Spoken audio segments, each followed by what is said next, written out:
iteration. I figure out what doesn't work much faster because I put so much stuff out there. Skylar Lewis, he's the founder of Rise Up Kings, and he's launched one of the fastest growing Christian men's movements in the US. He's built multiple multi-million-dollar companies. If you want to grow quickly, execute quick, and do a lot of that specific thing, how do we create a video that leaves them feeling different or really deeply affected? If you don't fully share, then you'll never fully feel loved, because the people love the mask, not the real you. So this is very powerful. Maybe before you just press record and put it out there, that might just be a good first step. If you're a business owner or a content creator, it's really easy to get stuck in the grind, editing all your own videos, running daily operations, all the to-do lists, and it's hard to elevate to another level. You're working in your business, not on your business. And so we're gonna get right into some tactics that you can implement immediately to have more of a CEO mindset for your YouTube channel, your online business, and what you're building. But we're also gonna unpack some higher level leadership ideas and some specific lessons he's learned for brand building, marketing. And so it's gonna be a power-packed conversation. Definitely stick around for the whole thing. Skylar, welcome to the show. Yeah, excited to be here.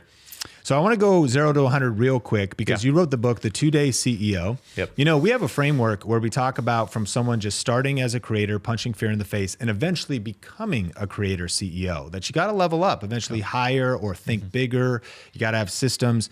So what are like 4 immediate moves for someone like taking on a higher level CEO mindset? I wrote them down. I'll give them to you. Massive action was the first one. What do you mean by that? Yeah, I'm a big massive action taker. So meaning there are people that end up executing slowly, and then there's people that move quickly through execution. So I'm a massive action guy, meaning I get an idea and then I'll go implement it right away. So I think what I've seen some of the best creators is they move quick. You got the slow walkers and you got the fast walkers, right? So if you want to grow quickly, move quick, execute quick, and do a lot of that specific thing. I've seen more creators talking about putting out a lot more social content versus just maybe one video a week. And I know you probably have your philosophy around that. And massive action inside of creation, I think, just allows you to iterate quicker. And that's how I've been able to scale my businesses a lot faster, is through iteration. I figure out what doesn't work much faster because I put so much stuff out there. So do you see 2 different mindsets in that? Like maybe the one mindset is somebody that's like, okay, I'm going to do that. Maybe in 8 days, or, you know, maybe next month that could fit on my calendar. Does massive action, like how fast is fast? Are you familiar with the Parkinson's law? Parkinson's law states that work expands to the time available for its completion. So what ends up happening is, if you give yourself a month to do something, you'll end up doing it in the last couple of days anyway. So I tend to give myself very short time frames. As an example, I'm launching a new YouTube channel, and so I gave myself like 2 weeks to fully build out and launch the entire thing versus a month. And so my goal is I want to have shorter deadlines because I end up producing a lot more results, which is how I'm able to run multiple businesses and do those things, because I'm creating short deadlines. And so it looks like I'm producing, I end up producing a lot more in a lot of areas because of those shorter deadlines. That's genius. Okay, so number 1, massive action. Number 2, leverage. What does that mean? Yeah, so I always, when I'm starting something new, and I've had a lot of startups, one of my first things I do is I get clear on who my first employee is going to be, who my first hire is going to be. So leverage, meaning if I'm doing all the work, I'm not getting multiplication type efforts. So I'm able, so many, I'd say creators or even solopreneurs, they're stuck doing $20, $30, $40 an hour work. And so when I'm coaching people, I want them to get past that mark as soon as possible. And so if their vision is to be making $100 an hour, we have to cut out that $20 an hour work, whether it be doing your bookkeeping or whatever it may be, and hire somebody, whether it's an outsourced assistant, VA, or a team member to support you on all those administrative tasks that are taking up your time. So I tend to do that a lot faster. I'll stretch myself thin financially to get that first hire so I can go work on all the high leverage things. So I'll leverage a team member so I can go work on high leverage tasks, high value tasks, like what I'm the best at. And for creators, what you're the best at is probably creating content. What is the limiting belief for the individual that says, I can't afford to hire yet? For that person, it might maybe an inexperience around business, because the way you truly grow businesses is through building a team. Like that's the key. That really is the key. So there's a lack of experience there, I would say, and maybe I think it might be a fear. It's more of maybe not a limiting belief. It could be, but I would say the fear that if I hire somebody, I'm not going to be able to afford them long term. So it's not having faith, fear versus faith. It's not having faith that they'll be able to go produce the result to be able to pay this person. However, what I've found is when people's backs are against the wall, they usually find a way. Like that's where we turn on, is when we feel that pressure, we turn on, and we're going to find a way to get that person paid and to make sure we can afford them. And so we end up, I remember my first, one of my first houses, I had got a house that was a little bit too expensive. And so it forced me to have to make more money. So like I have my nephew, Jacob, great guy.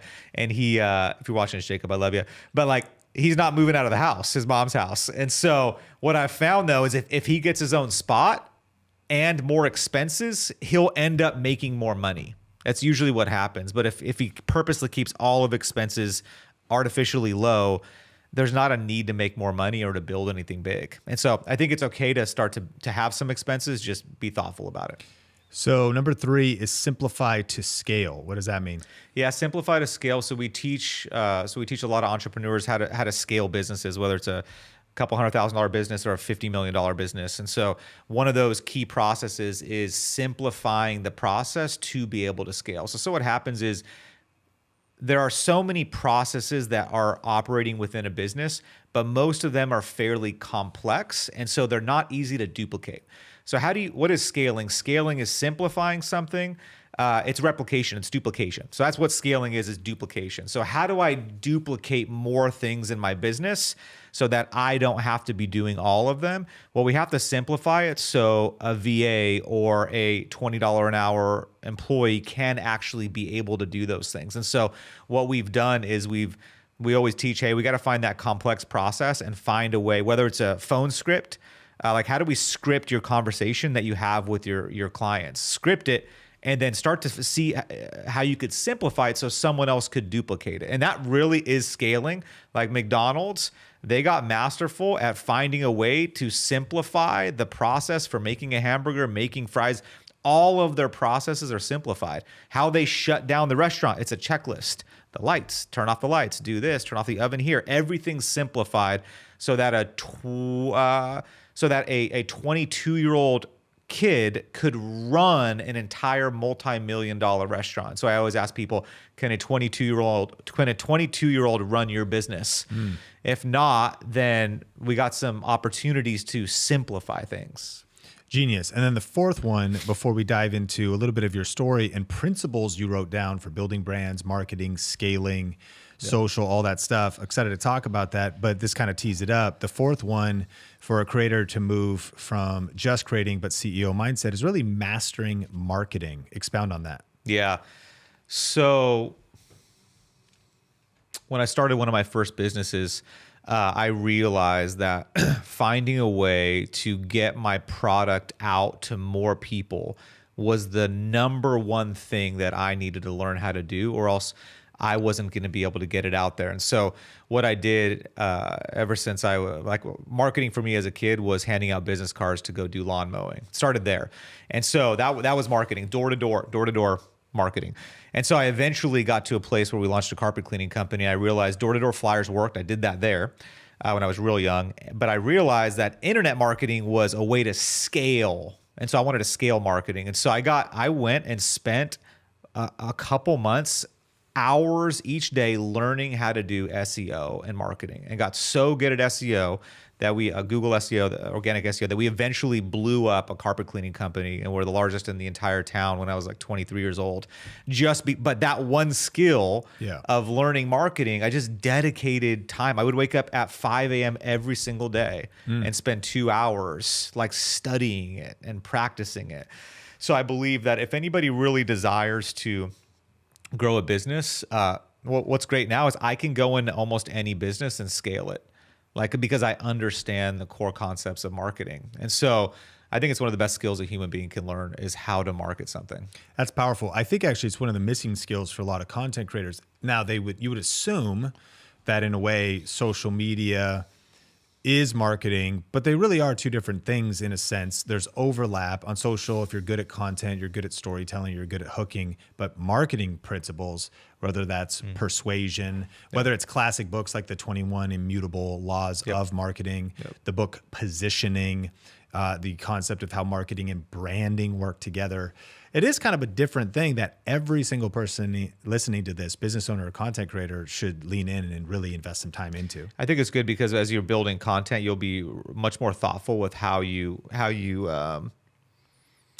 just the copy that you're writing inside of it. Like you'll have a marketer's mindset when you're building it. And so that's why like Alex Hormozi, I believe, has blown up. So he's put out a ton of content, but man, he's a marketer at his core. So everything's angled towards marketing. And so it just allows him to scale much faster, and not only to scale by having a bunch of people follow him and watch him, but also converting those people to clients. Yeah, 100%. Well, what inspired, because I want to hear like how you built this, but so listeners know, Rise Up Kings. What is it? When did it start? And what's the story behind that? Yeah, so Rise Up Kings is basically just a men's personal development organization for Christians. And so there's a lot of organizations that are in personal development, a lot of people that do personal development. We're just geared towards Christians. And so we're the #1 Christian personal development company or organization in the country. And we got there like it's been 5.5 years since we started scaling and growing that. And it all started, it really started from my own struggle. Like growing up, I had I saw my mom who loved God, and then I saw how much challenge she had with life, whether she had alcohol addiction and broken relationships. And so I kind of modeled that as I grew up. I loved God and loved Jesus, but I was just living kind of a crazy lifestyle of partying, and eventually I had a lot of insecurity. I just struggled in relationships, struggled with even lust. And so I was just a little lost. And so I went on a journey of personal growth, and it was very impactful for me. I healed a lot of trauma, worked through a lot of things, shifted core mindsets, went through some of the top personal development organizations in the country, ended up running one of them, and just fell in love with, I ran one of the largest ones actually, and fell in love with this. However, it was just missing a key aspect, which I believe is faith. They kind of stripped it out, call it, other things, but it transformed my life. And so I had a lot of growth from that. And so I just always felt called to be in that space. And so right before COVID hit, I had the calling and said, you know what, I want to go transform people's lives. I want to go impact people, because I had built a really successful carpet cleaning and restoration company. We had scaled it to the point where I was working 2 days a week in the business. I was living in California. And so I built a leadership team. I mean, really systemized the entire thing. And then basically there's a verse, where there is no vision, the people perish. And we talked about that before. And so basically I'm like, hey, I don't have a vision. I've lost the vision. I've lost excitement for where I want to go. And then boom, that came on to me and said, you know what, it's time to go impact people and actually like make a big difference. I love personal transformation. And so decided to launch Rise Up Kings. I gave myself 2 months to launch it. Got the idea in November of 2019, and then launched it January of 2020. You know what happened right after that? It's crazy. Yeah, so bad timing, and I guess maybe good timing. So launched it, then COVID hit 2 months after. I'm like, here we go. I'm going big. Put on the first event, took a huge risk. Didn't have I had nothing in place, and that's part of the massive action. I'm like, hey, I got the idea, so I gave myself 2 months to launch an entire 3-day event. I had I had limited. I had never spoken for more than 2 hours. Yet I'm putting on a 3-day event. Didn't have the coaches, didn't have the location. I had nothing for it, and I'm like, hey, I'm gonna go find a way to do this in 2 months. Put it on, had an epic event, epic event. And then I'm like, hey, I'm going all in on this. And then COVID hit. And so we paused. So if you say, when you think about you launched it, what was the minimum viable product? You made, like, essentially, I've heard it said that your income is directly correlated to the amount of buy buttons you have on your website. And a lot of people sometimes go, I don't have any buy buttons. I don't even have a website. You know, like they might, like there's putting an offer together, putting something together. Was that just one event? Was the idea that I'm going to do one event and I'm going to sell tickets to it? And that's how it started? No, it wasn't one event, but I was curious if it would actually work. I wasn't 100% sure. Was it going to be a coaching program? Like, what was your initial? Because now you have Rise Up Queens. Yeah. You have all the, It's transformed. It is transformed. You have podcasts and all this stuff, but like minimum viable product, what were you doing for 2 months to get off the ground? Really, it was just an event. It was put on. It was to put on, and that's one of my. I wrote down kind of the 7 things that were transformational that led to us being being the largest. The number one thing was creating an exceptional experience for our customers. So my goal was that I wanted to wow them. I wanted to do an event that was so transformational and so impactful that like their life would forever be different, and then the referrals that would come from that would be the deal break, would be the thing that would propel it. And so my goal was how do I wow, and I feel like people miss this a lot. They're not wowing their customers if they have a product or a service. They might do a good job, but exceptional experience has been like the underlying theme of my companies. And so my goal, what does that mean? It means providing an experience that is like above and beyond what other people are doing, where they actually are like, wow, that was so good. You know, and to do that, you have to go above and beyond. Meaning, so being on time isn't above and beyond. Delivering on time isn't above and beyond. Like our customers expect so much now. Like you have to do something that's out of the ordinary. And so for us, we loaded them up in vans. We drove to the cemetery. We blindfolded. We're doing all this crazy stuff that they did not expect at all.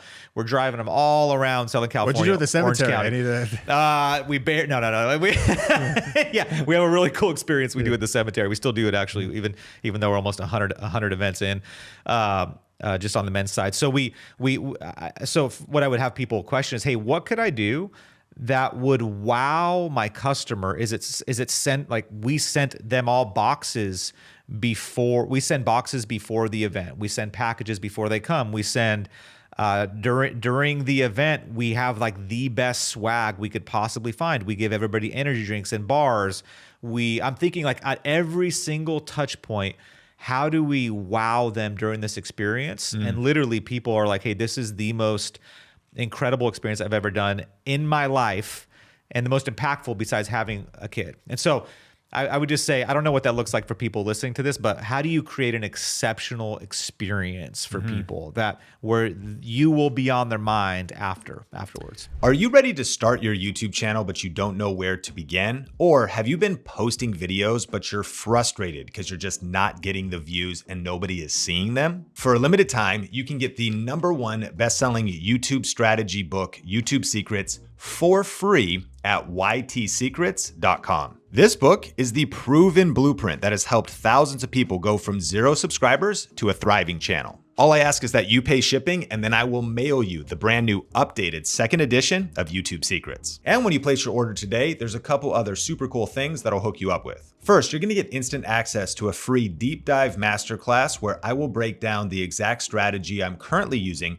to generate over 120,000 views per day, every single day on YouTube, and generate over $100,000 per month on the platform, as well as the 3 biggest mistakes that most creators make when starting and trying to grow their channel. That class is free to watch instantly when you pick up this special offer. Now, you're also going to get my video series called The Perfect Video Recipe. One of the updated chapters in the second edition is titled The Perfect Video Recipe. It's actually a formula for how to structure YouTube videos to get maximum views and how to break through in the YouTube algorithm. This is the exact formula that readers of the book and our students are using to generate millions of views. And again, that'll just be included when you jump on this limited offer. Third, you're going to get access to our 1000 Subs Club email newsletter, which delivers actionable weekly tips to your email inbox that will help you get to 1000 subscribers fast. And we also do really cool weekly giveaways that includes lighting and microphones and YouTube equipment, plus software that will help you on your creator journey. But here's the thing, supplies are limited on this free book promotion. So if you want to grab this offer, go to ytsecrets.com right now and just place your order covering shipping, and I'll get this book in the mail to you right away. So for the digital creator, every interaction with you online, though, is still a touch point. And if you eventually build a text message list, that's a touch point when they get a text from you. Images that they might see there, emails is a touch point. Every video they watch, community tab posts, the experience they have with your content, that might lead to in-person eventually if they jump online with you. There's a way to apply this in every area, and that's very inspiring. I'm excited to hear all 7 of these because, again, you've built the #1 Christian personal development brand in the US and in 5 years. And so this is not, we got to get all of these. #1 is experience. What's the next one? The next one that I wrote down as I was processing through this is create transformation, not just transfer knowledge. Okay. So what we did at when we were first developing this, we were getting creative on how we could leave them different. So what we did is we created it like our events are designed off of experiences, not someone teaching from the stage. Nothing wrong with teaching from the stage, but I want to leave them transformed. And so this can be done online. Like, how do we create a video that leaves them feeling different or really deeply affected from that video? And again, you don't have to. And if you can leave a customer feeling transformed or like you've bettered their life, they're going to remember you. And so we did that really well and have done that really well. Is I'm always trying to create transformation, not transfer knowledge. So that's like just a core part of when we build something. Yeah. I don't want to just transfer knowledge. I want to find a way to create an experience. And so, like, I know you run events and you had a pretty epic event. And so it's like, what would be a way to like create a transformation in the room, like to just shift people. And so that's where my mind's always going.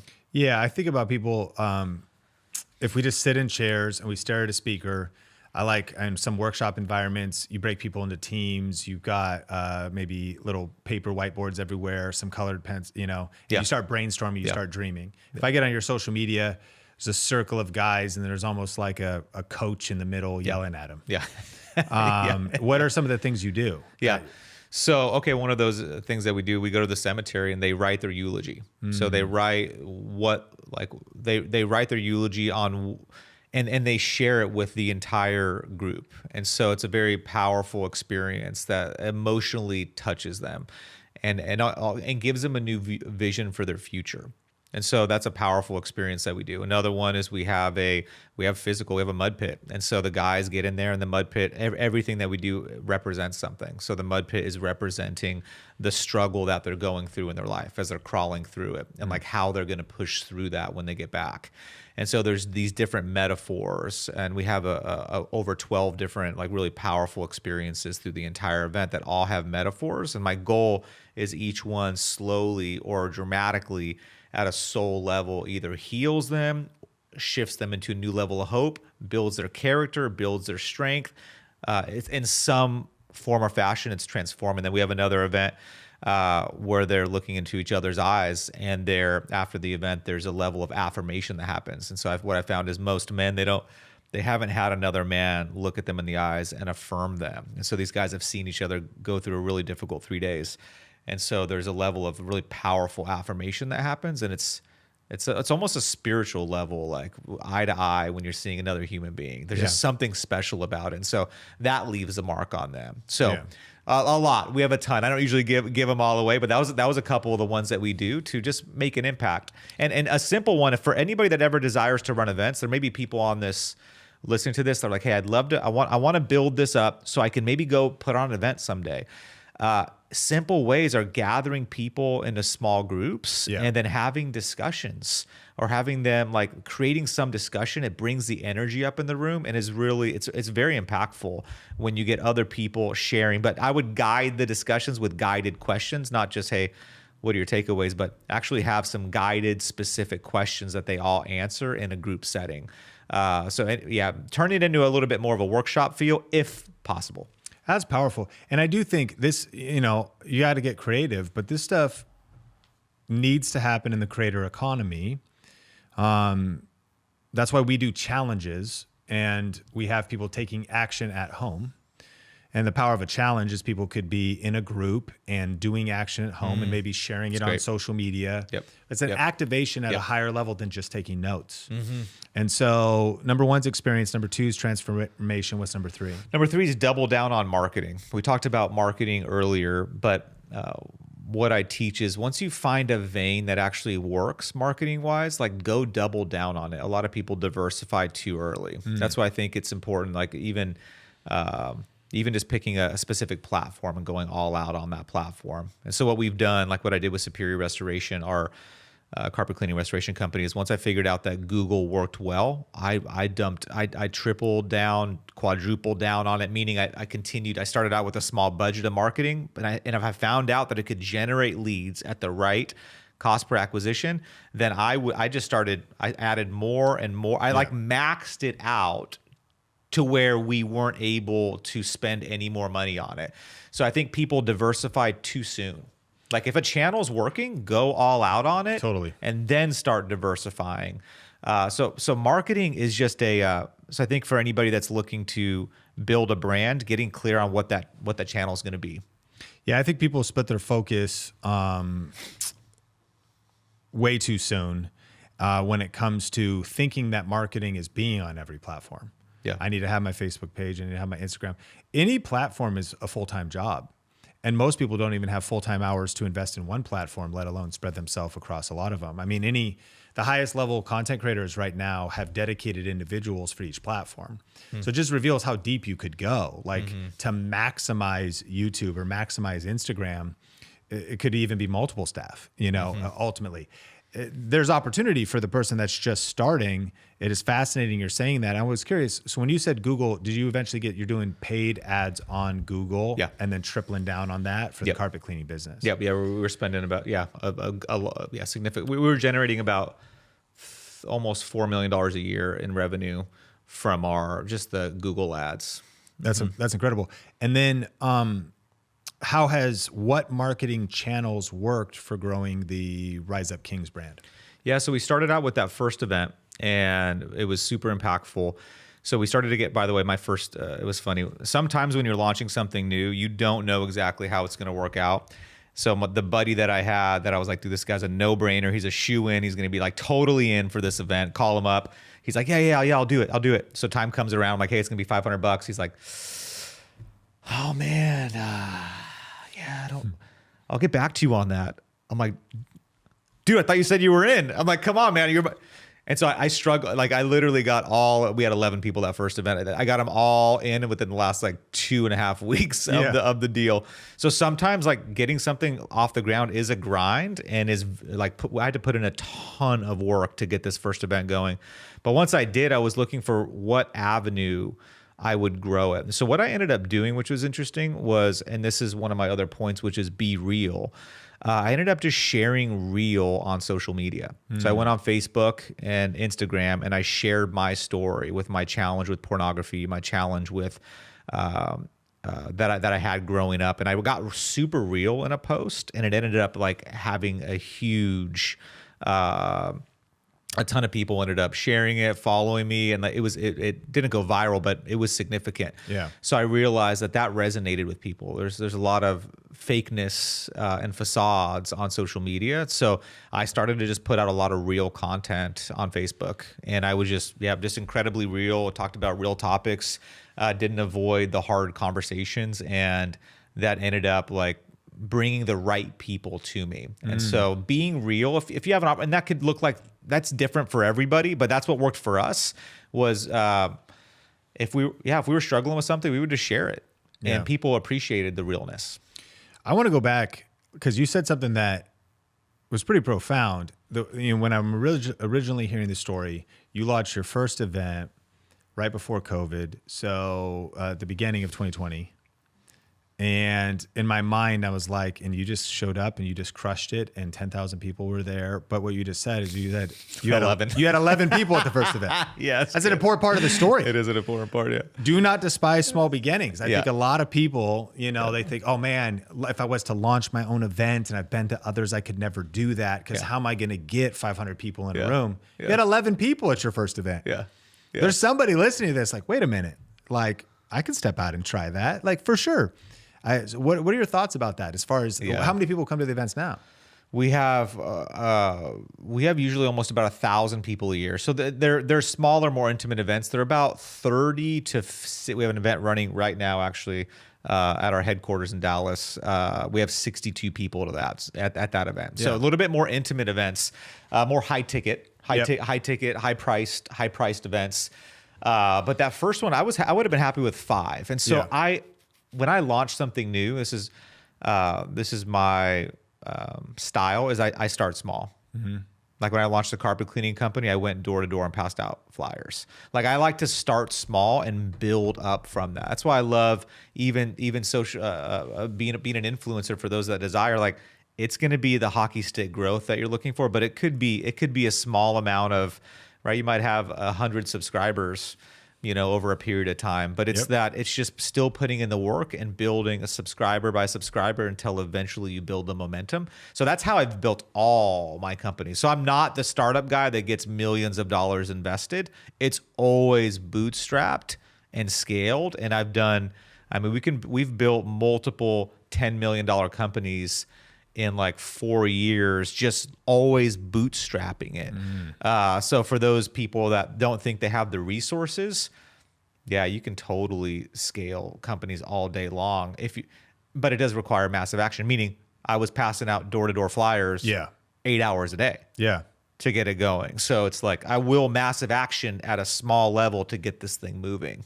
That's great. So we're on number 4. Number 3 was double down on marketing. Is Be Real number 4? Be Real was number 4. Yep. Okay, and that was clear. Practice authenticity in the communication. Don't act like somebody that you're not. There was this other influencer, and I thought I had to be like him and match his style to be able to produce results. So I tried it at different times and it was ineffective. And so what I realized, I just got to like be true to myself. So if I have a certain style, I'm going to double down on my style. Yeah. Yeah. I think there's an interesting invitation to listeners to also think, what would a Be Real post be like for you? You got very vulnerable with something that was from childhood, something that, a lot of us would have fear of putting ourselves out there. Yeah. I think you're listening to this though. What was waiting for you on the other side of if you were real and not just pretending you had it all together? I think there's also something about, what do you think about this? I've heard the quote, it is important though that you should share your scars, maybe not your open wounds. Because sometimes being real isn't necessarily just like venting in an unhealed, exactly. Toxic place. I'm just throwing everything about out there, like the present absolute crazy situation you're in. Yeah. But if there's a level of, and of course we're all on a journey, it's not about perfection. But a lot of us, I think there's another level of growth or breakthrough, or especially connection or depth with people, if we would look inward and think about, man, what's like really going on that we could share. That's good. Yeah, I think there's what we talk about is responsible sharing, being thoughtful with how you're sharing and why you're sharing it. Is what we call responsible sharing. So not sharing it to someone that's going to go abuse that conversation that you're about to have with them. So being thoughtful with who you're sharing it with. But you shared it with the whole internet. I did because I believed it would impact people. Yeah. And I think the aim underneath these things also matter. If you're sharing to get likes primarily, But if you genuinely want to impact people, then sharing vulnerably from that aim is much more effective. Got it. If you have something you could share that you think would benefit somebody else, right? That could be going through a struggle. And so that was really important. I had to check in with my aim, my underlying aim and my intention. So I think sharing responsibly, but also like you mentioned, if you're not comfortable sharing in a public setting like that, which it may or may not be the right place, practice taking off the mask with people that you care about. There may be a conversation that you're hiding right now. People are listening to this that are like, hey, I'm dealing with something, but I'm not going to tell anybody about it. Like, take off the mask, practice being authentic, and just have a hard conversation with somebody. If you're dealing with something, like share it with a buddy, share it with your mom, your dad, whatever it may be, because doing life alone is very lonely, and it's not the way life was designed. We have a question on our intake when people come to our event, and the question is, do you feel like anybody truly knows you? And 75% of the people say no. Doesn't surprise me. It's because they don't ever fully open up to anybody. So it's like, yeah, how could they know me? I'm not telling people about these suicidal thoughts or this fear or this anger or this addiction that I have. Like, I'm not telling. So you'll never fully be known. And the challenge with that is if you don't fully share, then you'll never fully feel loved, because the people love the mask, not the real you. So that's the challenge with not taking the mask off, is you'll never be able to actually feel loved, and you'll feel lonely even though you're surrounded by people. And so it's when you can be authentic with people, you'll get a chance to actually feel what true love feels like. Because it's like, hey, yeah, you say you love me, but you don't know the real me. Like, I haven't told you the real me. So Too deep. Incredibly profound. I didn't know we were going to get that deep right in the middle of the podcast, but this is very powerful. And I think that's an interesting framework too, where maybe before you just press record and put it out there, that might just be a good first step. Yeah, of, great. Because then as communicators, sometimes it's nice to process your ideas. Yeah. And so even if you maybe feel comfortable, you process it with a person, you get feedback, they give you've practiced kind of telling the story and whatnot, then it turns into a social media post. And maybe they give you some red flags like, bro, you probably shouldn't post that yet. You're still kind of, or maybe like you've articulated it. That's a great first step. Practice vulnerable sharing in person. Yeah. And then your next vulnerable post or YouTube video on social media might be a breakthrough moment for not just the vanity metrics, for the fact that it can impact people and change lives. So that's number 4 is be real. What's number 5? Number 5 is build a personal brand. So that was something I'm sure you talked about that. I probably had many conversations, but for me that was new. I didn't like self-promotion, or what I thought was self-promotion or promoting myself. But what I realized was that a personal brand was going to be very effective for my growth, because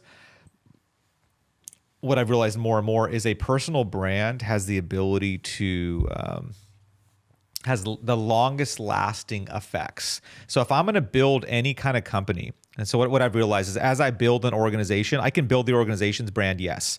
But if I build my personal brand and then there's organizations that I build, my personal brand will give that organization credibility. I think of like Andy Frisella, right? And the brands he's built. And so it's what comes first, the chicken or the egg? Is it the business brand that boosts your personal brand, or is it the personal brand that you build and then those eventually pull up the business brands, right? And I'm curious your take on that, but I think either way, whether you're building a business brand or your personal brand, you should always be also building your personal brand, because down the road, as social media continues to grow, like when I go research somebody, I look up their Instagram or their YouTube. So if I know one of the most profound Christian business mentors in the country, but he's got like 5,000 followers and it looks like he has no influence. Yeah. So I look at it, I'm like, I would never talk to this guy. But then he's the most epic, influential like guy in the country. He's a little older. Yeah. So I really believe personal brand. So I'm all out on the personal brand right now, especially now. So I'm going all out to make sure that I build this brand, because there's just something about that social credibility and social proof that is hard to beat. It's really hard to beat. Hey, we're about to get back into the podcast in just a second, but I have a question for you. Do you want to grow your personal brand this year? Do you need more leads and sales in your business? If the answer is yes, then right now is the best time to go all in on YouTube. Today's podcast is brought to you by thinkmasterclass.com, where you can get on-demand access to a 1-hour deep dive training revealing how to start and grow a profitable YouTube channel this year. For a limited time, you can get access to this on-demand class entirely for free, where you will learn the 3 biggest mistakes that people make when starting a YouTube channel, the new rules and changes that have been happening on YouTube and how you can use them to create an unfair advantage, and the exact strategy we use at Think Media to generate over 350,000 organic views every single day. The data is clear. 70% of viewers claim that YouTube makes them more aware of new brands. So don't wait any longer to start growing your brand and business with YouTube. Just go to thinkmasterclass.com to get access to this no fluff, highly tactical, free on-demand training. That's thinkmasterclass.com. Who has more followers, Rise Up Kings or you? But Rise Up Kings does. Has on Instagram has grown to 107,000 followers at this moment. Yeah. You're at 47,000. In 2020, which started first? It was my personal brand. You started even before launching the Rise Up Kings Even before. account? That one's been a grind. It's been a grind. Well, we've posted a lot of content. We didn't have the best strategies. What happened was how we ended up growing Rise Up Kings. We did a lot of personal organic reach, but it was paid ads. I do paid ads really well. So we did it with Superior Restoration. I've done it with other companies. And so when I launched Rise Up Kings, I knew the fastest path for me to growth was going to be paid ads. Totally. Because I could turn it on like that and roll with it. So that first year, right, we were able to be positive on we were in the black for revenue wise. And were you profitability. running paid ads on Meta for Facebook and Instagram for Rise Up Kings accounts? So then some followers were also earned. Yeah. As people are seeing the ads and they're following the account, plus you're filling your events. Exactly. And you aren't running paid ads on your personal. We started doing that now. We just started that. So again, we were masterful with paid ads, and we weren't clear on. We rocked it with Rise Up Kings. I just have in the last 2 years became very clear the personal brand is. So it's kind of like a more. You were always doing it, but like the epiphany, as you're saying, it's both. So chicken or the egg. You've been doing both. Yeah. But an epiphany for you, really, or clarity for you is, personal brand. It's everything. I will spend a lot of money to get my personal brand going. Like I have to get that personal brand. Like, I got you. As fast as humanly possible. Because what's happening? I'll go spend over $1 million a year in ads, but then if they look up Skylar Lewis and I only have 50,000 followers, it works. That's fine. But when they look me up and I have 1 million followers, it's a whole different social proof. Yep. So like that one thing is multiplication across the board. So it's really important for me to get my personal brand rocking. Okay, number 6. We got 7 of these, and then we got a few other hot button things to talk about. But what's number 6? We talked about it earlier. We don't have to spend a ton of time on it. It's hire a team. Okay. Yeah, I've always I have this process that I teach, and it is when you get started building a company, you want to always have a number 2. So you want to always have a number 2. So what does that look like? In the beginning, when you're just launching a company, your number 2 is an assistant, right? It's an assistant. They're the catch-all. Yeah. So ideally a number 2 that's operationally focused, because you're usually the visionary, right? Almost everybody that's going to be listening to this, they're a visionary. They have a vision for where they want to take things. So the number 2's got to be this operationally focused assistant that can help handle the calendar, the details, maybe a little bit of accounting. They're helping with the details. But then as the business grows, that person, you might need like an office manager or an operations manager or a general manager. And then eventually as the business gets, past a certain $1 million threshold, $5, $6, $7, $8 million, it's a COO or VP of operations. So it's this integrator operational role that's like this number 2 to you, that as you're making content, as you're building the business, this catch-all person is like high capacity and handling a ton of different things for you. So, we work with some very high level business owners, and whether they're small or big, I always go in, if I'm coaching them, I say, hey, who's your number 2? Mm-hmm. Like, tell me about your number two. What's their capacity? Are they a player? How's their cultural fit? Like, I want to know who this number two is, because the number two is such a key person that can take on things and help scale. So it's a really important. You can call it your replacement. Like, as you scale to different positions, that role's you're replacing that role each time. But a number two is a big deal. So yeah, It's great. And then what's number 7? build an ecosystem. So what we've done really well at Rise of Kings is we built a pretty epic ecosystem. One of the best out there. Define ecosystem. Yeah, meaning okay, so we built our like an internal ecosystem. So what happens, they come through an event, okay, and then we launch them into a mastermind. And inside of that mastermind, we have an app.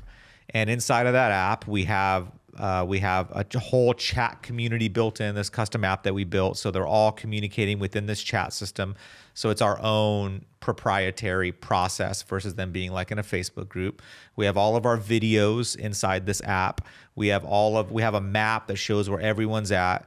We have a process where they're tracking their faith, family, fitness, and finances every single day. So do they read the Bible each day? Are they investing in their marriage every day? Are they working out every day? Are they learning something new every day? Not just finance, but like finance can mean anything related to professional development. So they're tracking and they have the points. There's a whole leaderboard to see who's got the most points inside of the app. They're competing with each other. So we built this really powerful ecosystem where it's almost like a closed loop system where they can get a lot of what they need inside this system. And then we have the software backing it up and kind of creating that ecosystem. So meaning we have different coaching programs that are offered in the ecosystem. We have a lot of services where people can come, they can join, and they can stay. They can stay in that ecosystem and thrive in that system. And so for people listening to this, yeah, it's really important. Like, as you start to have your followers and people that are buying into what you're doing, how do you build an ecosystem that will be sticky and keep them coming back, versus just a notification on YouTube that another video came in. Yeah, it's the LTV question too, because a lot of times we have just a dead end for the customer journey. Yep. And so lifetime value. Also, I am curious because your app is incredible. You were like demoing it to me. You're showing me everything. Yeah. How much did your app cost? Multiple six figures, but the first version I built was a web app that cost about, you can get them built for 15, 20 grand for like a legit web app. And so web apps are great because you get to test the functionality. So we tested it for a year and kept tweaking, because to edit a web app is so much easier than editing a native app. It takes us a month to edit our native app. But I could go call the designer, say, hey, change the text on here, and it's done in a day. Change it, edit this, switch this out. And so we were able to iterate for like almost, it was about 2 years, and got our perfect version. And then we went and built our native app. That's killer. And so experience, transformation, double down on marketing, be real, build a personal brand, hire a team, ecosystem, 7 power principles. Some maybe a little bit harder for the solo creator to translate to YouTube, but all of them on the vision we could have to take things to another level. I do want to actually hear a little bit on leadership, because people come to this channel for YouTube, but at the core of anything, how you lead yourself, how you lead others, how you rise up. You speak a lot about weak men versus strong men. You also now have Rise Up Queens, so your brand is helping everybody. But how do you think leadership applies in the creator space? Like, what does that mean to you? What do we need as far as leadership or people rising up and being leaders, especially as content creators? The definition of power, I'll talk about power for a moment. The actual definition of power is the ability to influence the people and the circumstances around you. So the ability to influence the people and the circumstances around you. So power kind of gets a bad rep, but power is 100% necessary to produce results. Like, you have to have power to produce. As a Christian, I believe my power comes from God. But whatever you believe, power is necessary. And so what does that look like? The more you increase in your power, the more you have the ability to influence people. And the more you have the ability to influence entire circumstances. What does that mean? It means, like, who's the most powerful person in the world right now? Donald Trump? Yep, so it's Trump. So he's like the most powerful, whether people agree with him or not. He's got a ton of power. No he doubt. could say something and shift world circumstances. True. So it's like that's the ultimate power, or besides God. And so what happens is we want to continuously have a level of self-leadership that helps us step into a place of power where we produce results. And I would say the number one power killer is a victim mindset. So a victim mindset is the belief that life is happening to you versus for you. So if people listening to this a lot of people logically or intellectually believe this, but we got to ingrain this really deep so this is the saying that we want to adapt is life happens for me, not to me. And so if we believe that to be true, life's always happening for me, we won't be a victim to life. And so I've seen the people that struggle, or the people that have the largest businesses are people that believe that they are happening to life. Life's not happening to them. They're like, no, I'm happening to life. I bring the results. I bring responsibility. Like I'm responsible for my results. And it's not the economy. It's not the platforms changing their algorithms. It's not all this stuff out there. Like, no, I'm the powerful person. I'm producing the results.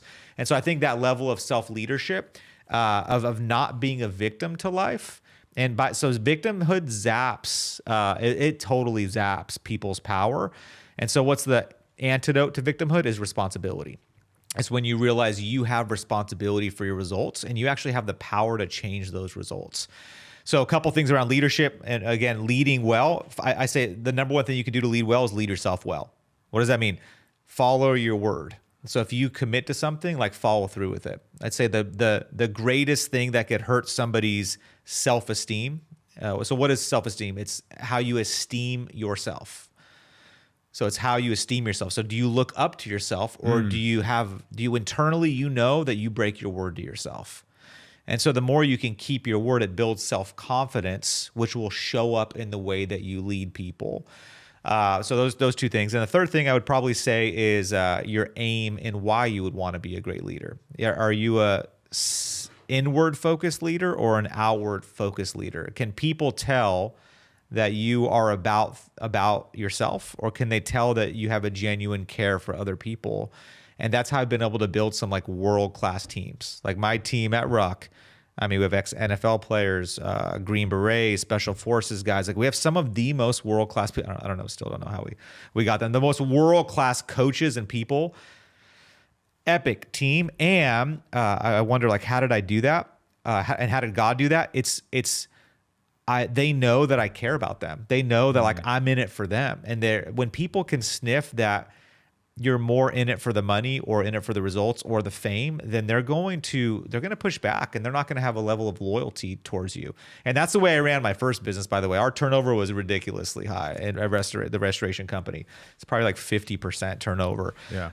Now it's like nobody ever quits Rise Up Kings. And so, yeah, I'd say those three things could support someone on their leadership. They got to be able to lead themselves well. If you can't wake up on time, snooze button, by the way, is the devil. For those people that still use a snooze button, there's a way to turn it off on the iPhone. You can actually shut it off. Override it. Yeah. If you click the little alarm, you can choose whether or not you snooze. You can turn the snooze option off. So have the snooze option off. Strong. So you don't press snooze, because you're breaking your word. If you're like, hey, I'm going to wake up at 6, but then you snooze till 6:15, you just broke your word. So it's like, yeah. So anyway, so our word to ourselves is a game. So especially for solopreneurs or creators, we have to have confidence in our own ability to stick with our word and do what we say we're going to do. So like if you commit to creating content that week, yeah, and then you don't create it, that negatively affects you. It affects your self-esteem. So like we have to start to stick to what we say we're going to do. And the people that do that, you probably see it. The people that do that, they will produce more results. If they know they can put a block of time to create content on their calendar and they actually do it, yeah, like they're going to be more successful. So yeah, this is the real stuff. And a lot of times we want tactics or hacks or tricks, but your life really starts to shift when you step up to a whole nother level of leadership. Well, Sean, I don't lead anybody. You got to lead yourself. Mm-hmm. And that'd be the first. You do lead somebody. 100%. Everyone here is a leader. You're leading yourself. how well are you doing that? We got to turn the snooze button off. I'm curious, you're a very mission-driven organization, and social media is an interesting place. And a lot of people, rightly so, might view social media as a dangerous place. They see social media influencers, and there's a lot of bad influences out there. I'm curious, you're a leader of a massive men's movement, and there's a pretty famous male influencer named Andrew Tate. And he promotes things like getting rich, getting women, misogyny, hedonism, multiple girlfriends, multiple wives. And Romanian courts has actually charged him with sex trafficking and multiple victims. Yet he's getting millions and millions of views. At one point, he was the most Googled man on the internet. I remember that. What is your take on maybe how that?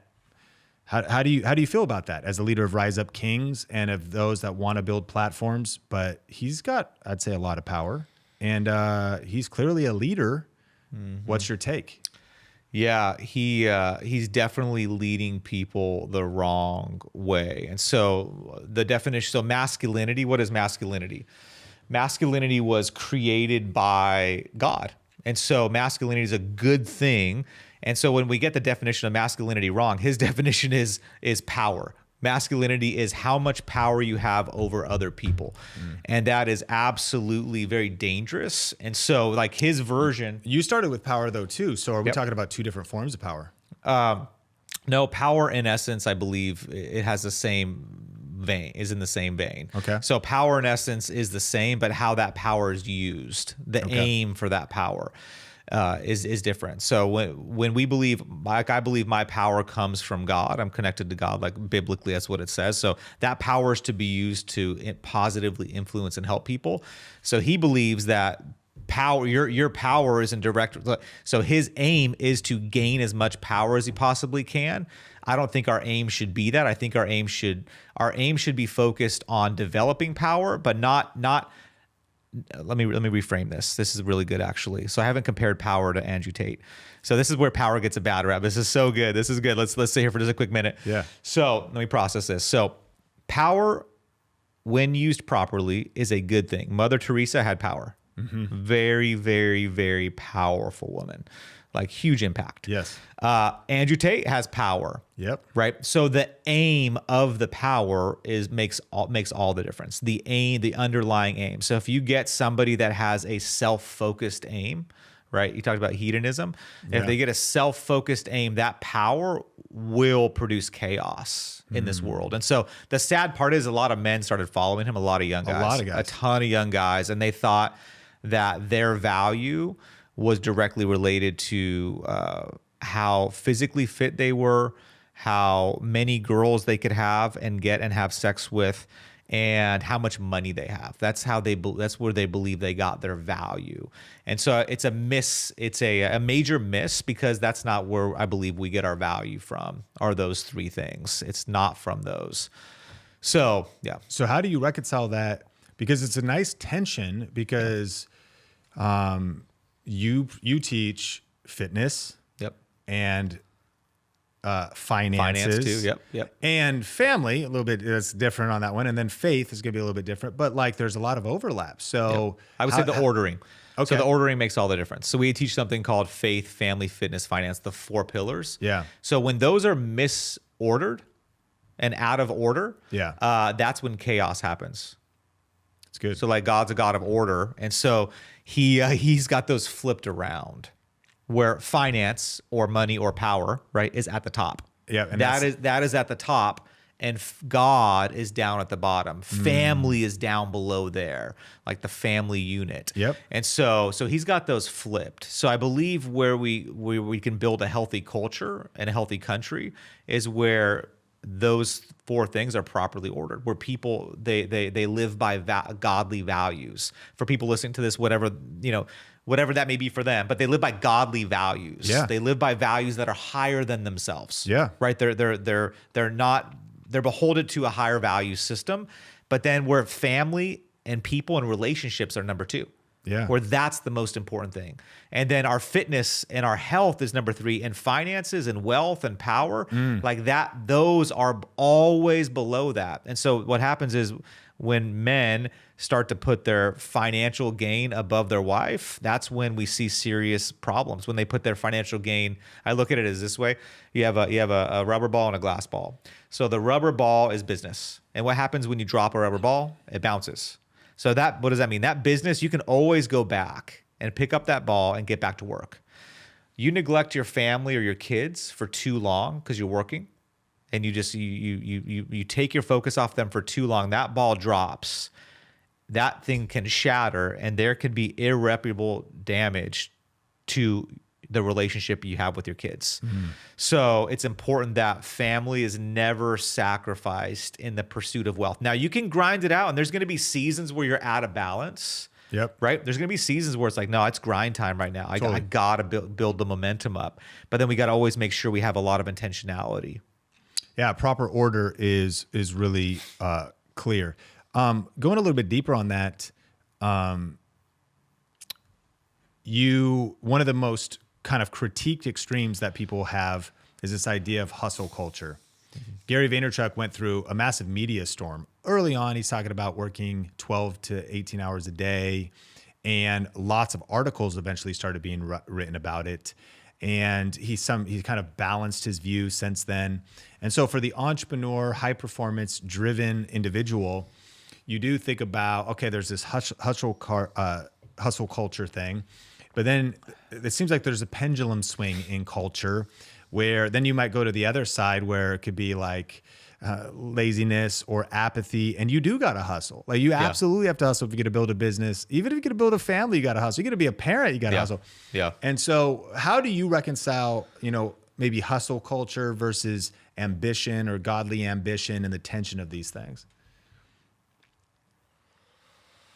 I think ambition is a beautiful thing when it's aimed properly. Yeah. And so you talked about godly ambition. There's some influencers that came out with that are talking about that a lot right now. So if your ambition is aimed properly, I think it could be healthy, but it could still get out of balance. So what I've done is, and this is my philosophy, or this is the lie that I broke through. The lie that I used to tell myself was that if I worked really hard, then that would just mean for a period of time, I'd have to sacrifice the relationship with my family for a period of time. Like they wouldn't get the best of me because I got to grind it out right now. Yeah. That was a lie. I didn't realize that you could grind and also be incredibly intentional with your family. So I switched that belief. And so my true belief is now, the harder I work, the more intentional I am with my family.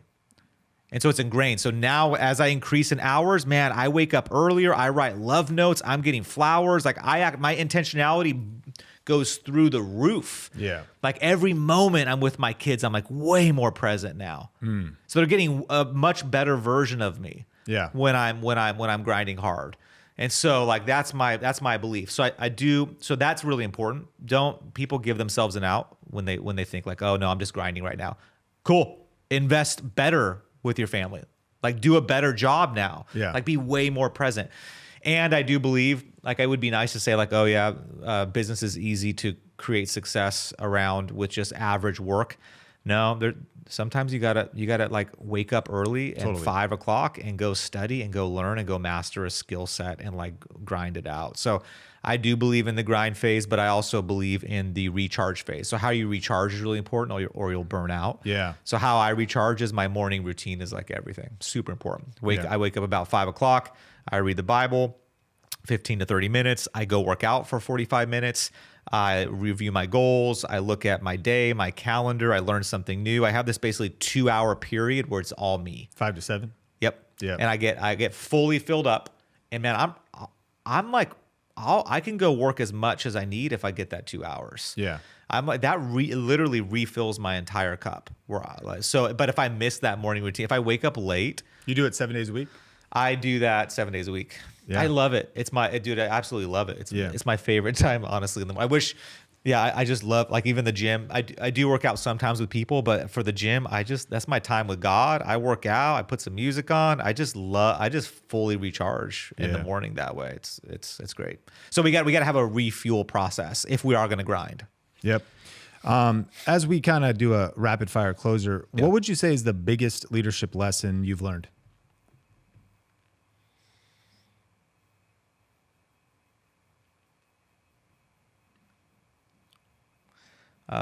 People can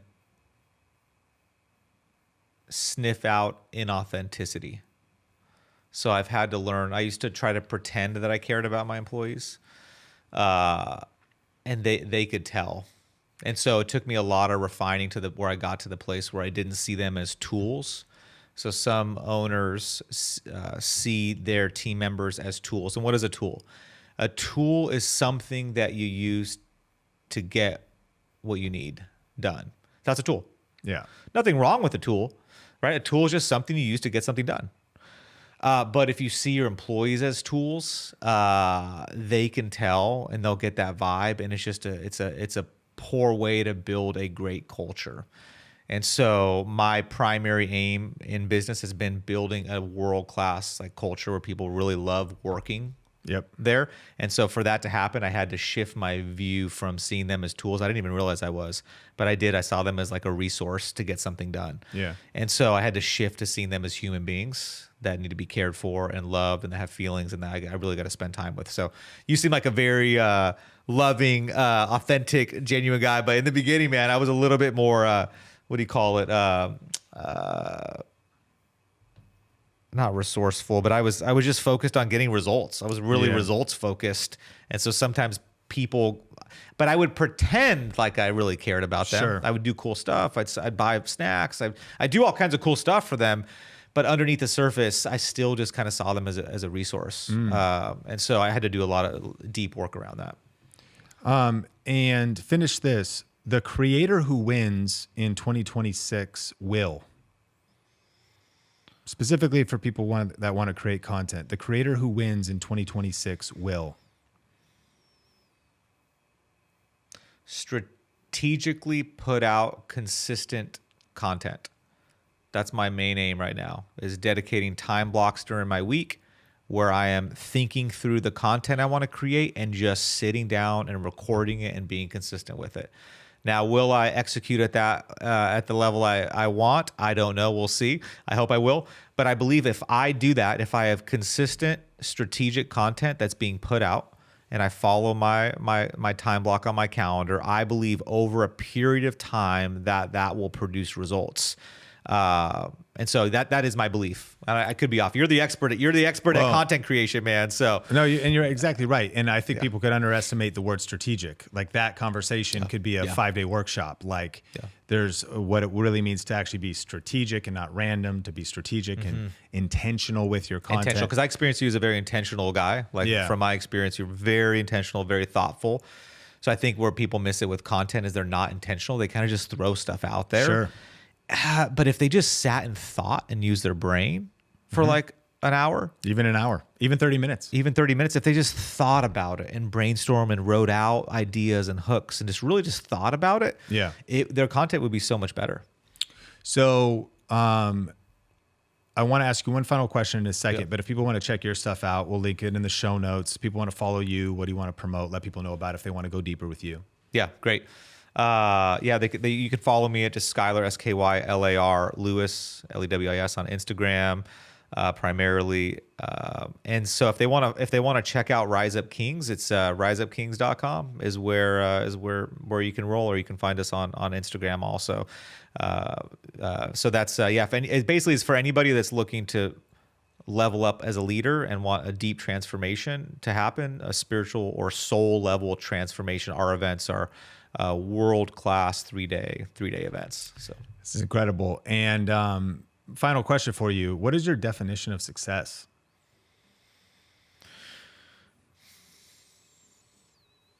I have two. One is me utilizing my potential for the expansion of God's kingdom, bringing heaven on earth, like basically bettering people's lives. Yeah. So to me, that's success, like a great utilization of my efforts to bring goodness on this planet, to bring more good than there is evil. That's one. That's the top. That's the overarching like my life purpose.